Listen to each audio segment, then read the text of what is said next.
प्यारे बच्चों, कल की क्लास में हमने आपको लेंस मेकिंग फार्मूला पढ़ाया था यूबीएफ में संबंध, लेकिन लेंस मेकिंग फार्मूले के तहत तो आपको एक्सप्लेन किए थे। अगर याद हो, याद दौड़ाइए। लेंस मेकिंग फार्मूले में समझाए थे कि यदि कोई गोलीय अपवर्तक पृष्ठ या गोली उत्तल पृष्ठ हो तो उनके लिए अपवर्तन का व्यंजक n/v - 1/u बराबर n-1/r। और अगर कोई पतला उत्तल लेंस हो तो पतले उत्तल लेंस के लिए फोकस दूरी का फार्मूला 1/f बराबर n-1 1/r1 - 1/r2। ये जो है फार्मूला बताए थे होता है। तो आप याद करिए, आज हम लोग जो है कुछ और चीजें पढ़ेंगे। उत्तल लेंस के फोकस दूरी, उत्तल लेंस के फोकस दूरी की निर्भरता।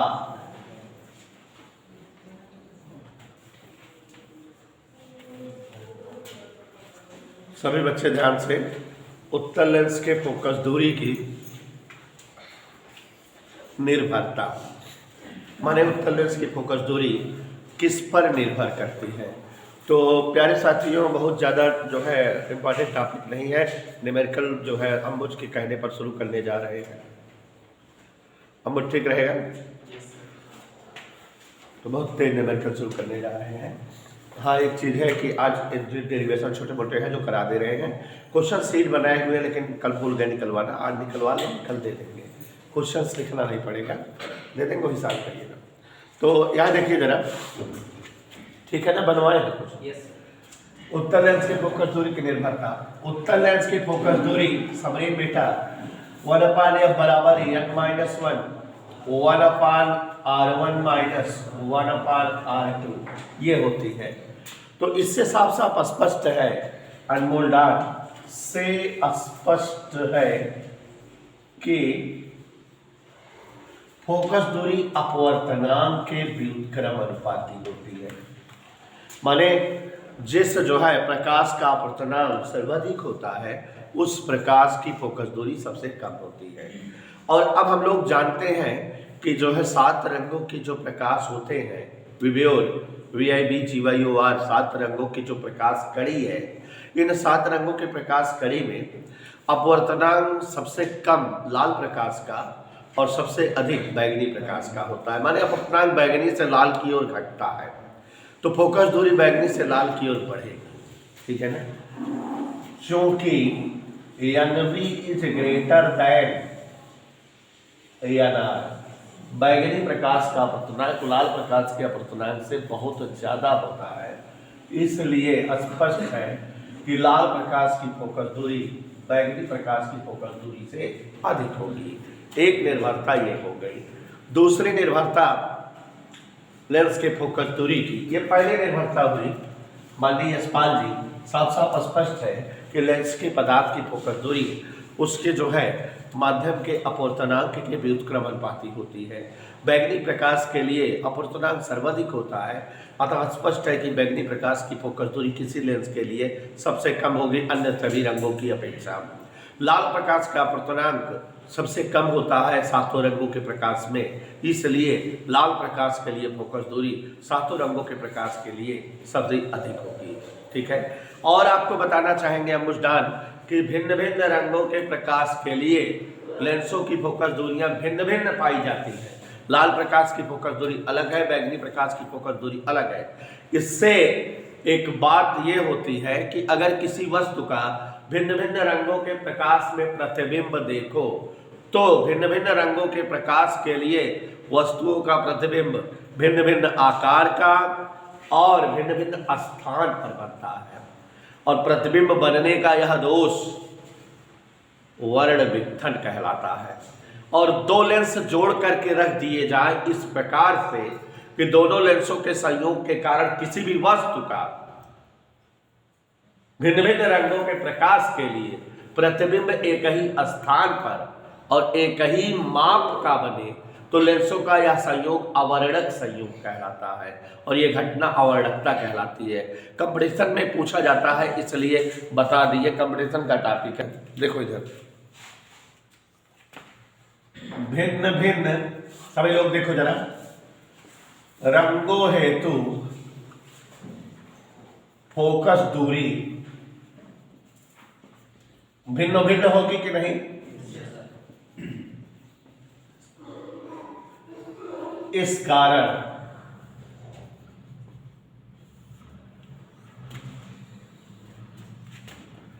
वस्तुओं का लेंसों से भिन्न भिन्न रंगों के प्रकाश में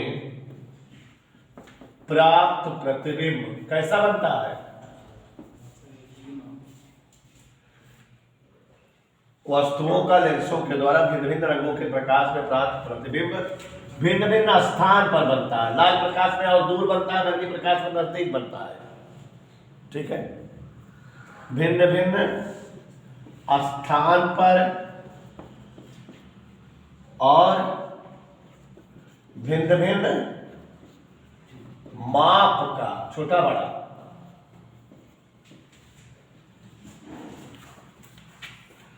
लाल प्रकाश के लिए किसी भी वस्तु का प्रतिबिंब बहुत दूर बनता है क्योंकि लाल प्रकाश की फोकस दूरी बहुत ज्यादा होती है, जबकि बैंगनी प्रकाश के लिए उसी वस्तु का प्रतिबिंब और पहले बन जाता है क्योंकि बैंगनी प्रकाश फोकस दूरी कम होती है। लाल प्रकाश में बना प्रतिबिंब छोटा और बैंगनी प्रकाश बना प्रतिबिंब बड़ा होता है। तो प्रतिबिंब भी अलग अलग साइज का बनता है और अलग अलग स्थान पर, और यह दोष क्या कहलाता हो? वर्ण विपथन। इस दोष को हम लोग क्या कहते हैं? कोरोना कारण ये सब कट गया है इसलिए बता दे रहे हैं, जान लो। इस दोष को क्या कहते हैं? वर्ण विपथन। और जब भिन्न भिन्न स्थान पर प्रतिबिंब प्राप्त हो तो यह दोष जो है अक्षीय वर्ण विपथन। कौन सा दोष बेटा? अक्षीय वर्ण विपथन। और जब प्रतिबिंब भिन्न भिन्न माप का प्राप्त हो तो इसे पार्श्विक वर्ण विपथन कहते हैं। ध्यान देते रहिएगा, किसी भी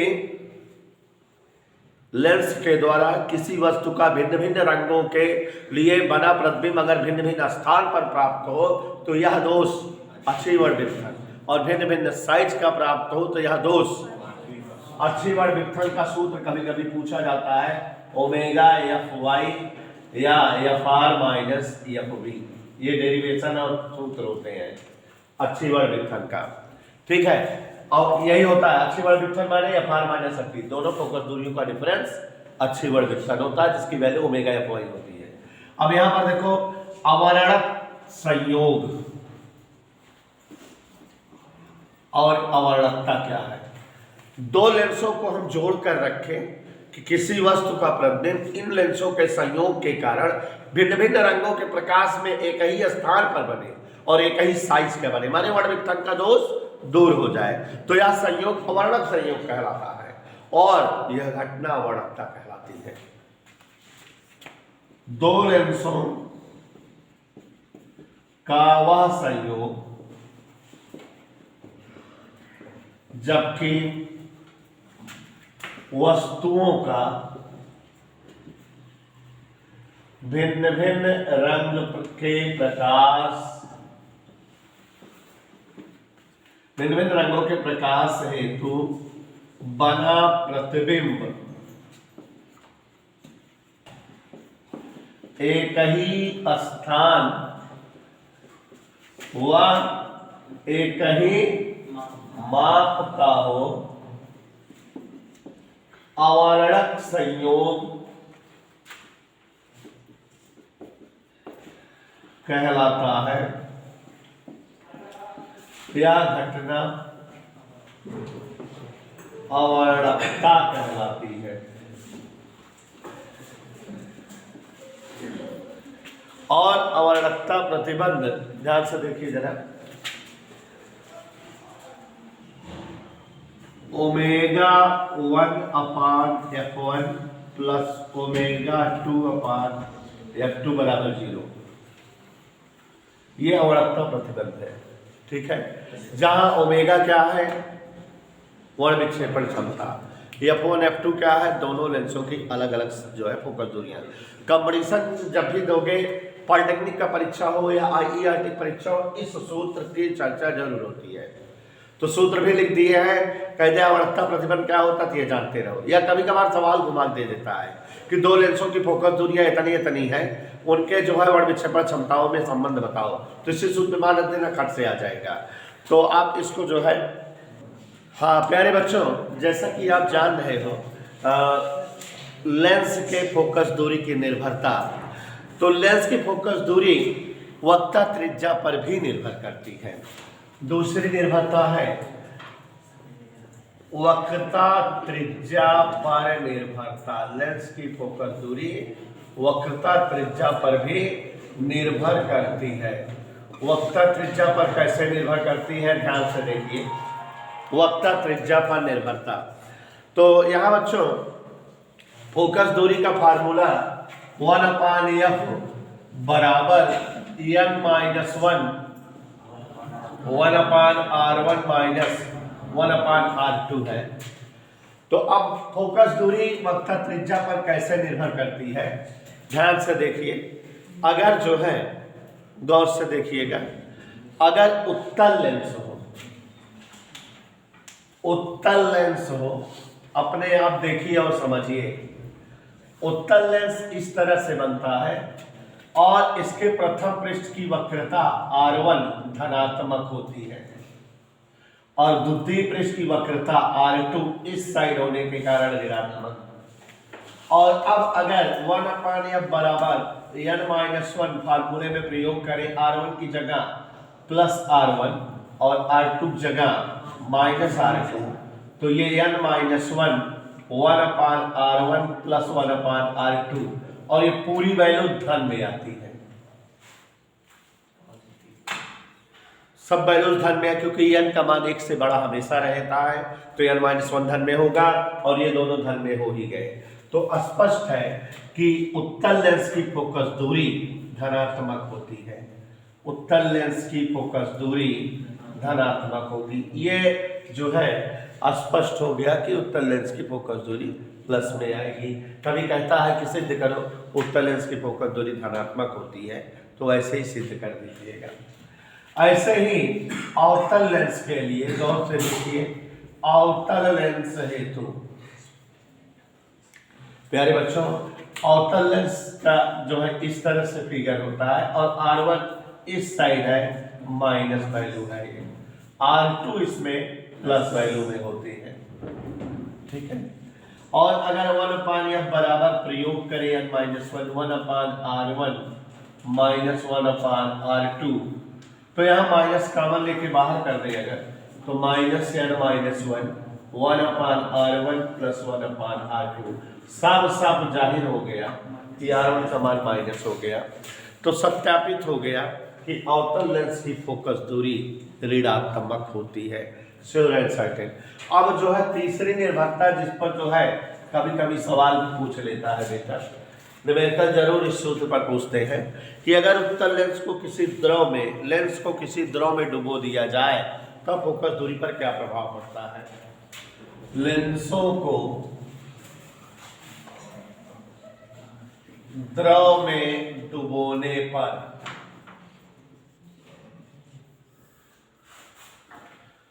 लेंस को द्रव में डुबो देते हैं तो फोकस दूरी किस प्रकार प्रभावित हो जाती है। प्यारे बच्चों, लेंस के पदार्थ का अपवर्तनांक मान लेते हैं Ag, वाल्व के सापेक्ष कांच का अपवर्तनांक, और द्रव का अपवर्तनांक मान ले An, वाल्व के सापेक्ष लिक्विड या द्रव का अपवर्तनांक। अब हम जानते हैं कि वायु में फोकस दूरी का फार्मूला होगा 1/FA बराबर Ang-1 1/r1 माइनस 1/r2, ये पता है हमें। लेकिन जब लेंस को द्रव में डुबो देंगे तो प्रकाश की किरणें पहले द्रव पर पड़ेगी फिर लेंस पर, तो द्रव में फोकस दूरी के लिए होगा 1/f × L Lng-1, और यहाँ 1/r1 माइनस 1/r2 ही रहेगा। समीकरण 1 को समीकरण 2 से डिवाइड कर दें तो समीकरण 1 डिवाइडेड बाई 2 तो इतना बटे इतना नीचे का ऊपर हो जाता है, FL अपान FA, ये दोनों कट जाते हैं, ANG माइनस 1 अपान LNG माइनस 1। ये इस तरह से द्रव में फोकस दूरी का व्यंजक आ जाता है, FL बराबर y में फोकस दूरी इंटू ANG माइनस 1 बटा LNG माइनस 1, इस तरह से। Is that okay? अब बच्चों यहाँ पर 3 कहानी हो सकती है। हाउ मच कहानी? जो द्रव है, जो लेंस द्रव में डुबो रहे हैं, लेंस को ऐसे द्रव में डुबोया जाए जिसका अपवर्तनांक खुद लेंस के अपवर्तनांक से अधिक हो, या लेंस को ऐसे द्रव में डुबोया जाए जिसका अपवर्तनांक खुद लेंस के अपवर्तनांक से कम हो, लेंस को ऐसे द्रव में डुबोया जाए जिसका अपवर्तनांक लेंस के अपवर्तनांक के बराबर हो। तो 3 कहानियां बनेंगी। तीनों कहानियों में ध्यान से देखो। नंबर 1, अगर जो है लेंस के पदार्थ का अपवर्तनांक माने ANG द्रव के अपवर्तनांक के बराबर हो, ओके, माने लेंस को हम एक ऐसे द्रव में डुबोए जिसका अपवर्तनांक लेंस के अपवर्तनांक के बराबर हो, समान अपवर्तनांक वाले द्रव में लेंस को डुबोया जाए। ANG बराबर ANG बराबर क्या हो? ANG। तो यहां देखो LNG माइनस 1, इस चीज को थोड़ा सा समझो। LNG मतलब ANG बटा ANL माइनस 1, और जब ये दोनों बराबर हैं ANG बटा ANG माइनस 1 माने 0 हो जाएगा। और इसलिए FL बराबर FA इंटू ANG माइनस 1, नीचे 0, तो FL बराबर अनंत। नीचे वाला टर्म 0 ला दिए ना? Yes sir. माने साफ साफ जाहिर हो गया कि यदि किसी लेंस को ऐसे द्रव में डुबोया जाए जिसका अपवर्तनांक लेंस के पदार्थ के अपवर्तनांक के समान हो, तो निश्चित तौर पर लेंस द्रव में डुबोए जाने पर एक कांच की प्लेट की तरह व्यवहार करने लगेगा। लेंस प्रगुण समाप्त हो जाएगा, चाहे समझो लेंस की फोकस दूरी अनंत हो जाएगी। लेंस समतल प्लेट की भांति व्यवहार करने लगेगा। Is that okay? दूसरी कंडीशन हो कि हम लेंस को ऐसे द्रव में डुबोए जिसका अपवर्तनांक लेंस के अपवर्तनांक से ज्यादा हो, माने ANL द्रव का अपवर्तनांक ज्यादा है लेंस के अपवर्तनांक,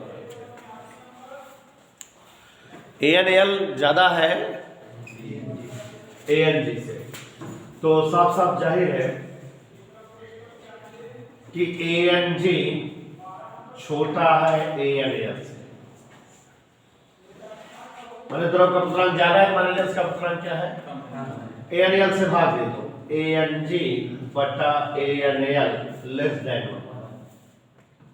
नहीं समझ में? माने दोनों तरफ एक घटा दो, ANG अपान ANL माइनस 1 लेस देन 0, और ANG अपान ANL ये इसका वैल्यू है LNG माइनस 1 की, माने LNG माइनस 1 0 से छोटा है, माने ऋणात्मक है।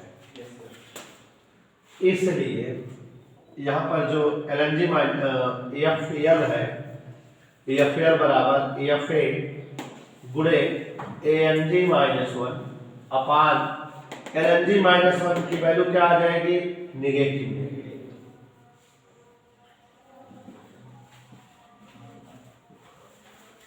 0 छोटा माने ऋणात्मक। तो अब यहां पर अपने आप स्पष्ट हो गया कि FL बराबर माइनस FA। गुणांक में आएगा कुछ भी आएगा, लेकिन जो है परिपाटी माइनस हो जाएगी। यहाँ नीचे माइनस आ गया कि नहीं? तो साफ साफ जाहिर है कि अगर लेंस को किसी ऐसे द्रव में डुबो दिया जाए कि जिसका अपवर्तनांक खुद लेंस के अपवर्तनांक से ज्यादा हो, माने लेंस को ज्यादा अपवर्तनांक वाले द्रव में डुबोया जाए तो लेंस की प्रकृति प्रभावित होगी। लेंस अगर उत्तल लेंस रहेगा, द्रव में डुबो देंगे तो अवतल की भांति व्यवहार करने लगेगा, और अगर अवतल लेंस रहेगा, द्रव में डुबो देंगे तो उत्तल की भांति। ठीक है ना? अब जैसे लेंस का अपवर्तनांक, कांच का अपवर्तनांक 1.5 होता है, कुछ अंश कितना होता है, और डायमंड का अपवर्तनांक 2 होता है। तो अगर लेंस को डायमंड के घोल में डुबो दिया जाए तो लेंस की प्रकृति प्रभावित हो जाएगी। उत्तल लेंस जो है अवतल की तरह व्यवहार करने लगेगा, और अवतल लेंस किसकी तरह व्यवहार करने लगेगा? तो यहाँ साफ साफ जाहिर है कि अगर लेंस को उससे अधिक अपवर्तनांक वाले द्रव में डुबो दिया जाए तो लेंस की प्रकृति प्रभावित हो जाएगी। उत्तल लेंस अवतल की भांति व्यवहार करने लगेगा, और अवतल लेंस उत्तल की भांति व्यवहार करने लगेगा। देख रहे हो, मस्त समझा रहे हैं, कोई डिस्टर्बेंस नहीं है। अब इसका अपोजिट वाला इसी से समझ सकते हो। कैसे? अगर लेंस को ऐसे द्रव में डुबोया जाए जिसका अपवर्तनांक लेंस के अपवर्तनांक से कम हो, मतलब ANL आपकी बात कम है ANG से, माने ANG ज्यादा है ANL से, तो इसी तरह की लंतरानी है। आप समझ रहे हो, डायरेक्ट चल रहे हैं। ANG अपान ANL -1 ग्रेटर देन 0, माने पॉजिटिव रहेगा। क्या पॉजिटिव रहेगा? LNG -1 पॉजिटिव रहेगा, इसलिए FAL बराबर FA ANG -1 नीचे पॉजिटिव वैल्यू है, तो ये FL भी पॉजिटिव में ही आएगा। मतलब क्या होगा कि अगर लेंस को किसी ऐसे द्रव में डुबो दिया जाए जिसका अपवर्तनांक खुद लेंस के अपवर्तनांक से कम हो, तो लेंस की फोकस दूरी कम ज्यादा हो जाएगी, लेकिन प्रकृति नहीं बदलेगी। कांच का अपवर्तनांक 1.5 होता है, जल का अपवर्तनांक 1.33 होता है। तो माने जल का अपवर्तनांक कांच के अपवर्तनांक से कम है। तो अगर लेंस को कांच को द्रव में डुबोया जाता है, कांच के लेंस को जल में डुबोते हैं, तो इसका मतलब हम अपने लेंस को कम अपवर्तनांक वाले द्रव में डुबो रहे हैं। हमारे कांच के लेंस का अपवर्तनांक 1.5 है, जबकि जो है जल का अपवर्तनांक 1.33 है। तो जल में डुबोए जाने पर हमारे कांच के लेंस की प्रकृति नहीं बदलेगी। उत्तल लेंस उत्तल लेंस की तरह व्यवहार करेगा, अवतल लेंस अवतल लेंस की तरह व्यवहार करेगा, लेकिन फोकस दूरी प्रभावित हो सकती है, फोकस दूरी घट बढ़ सकती है। ठीक है, परिमाण बदल सकता है, प्रकृति नहीं। तो ये बच्चों लेंस की प्रकृति पर निर्भरता या निश्चितता थी, और इसी के साथ ये टॉपिक समाप्त हुआ।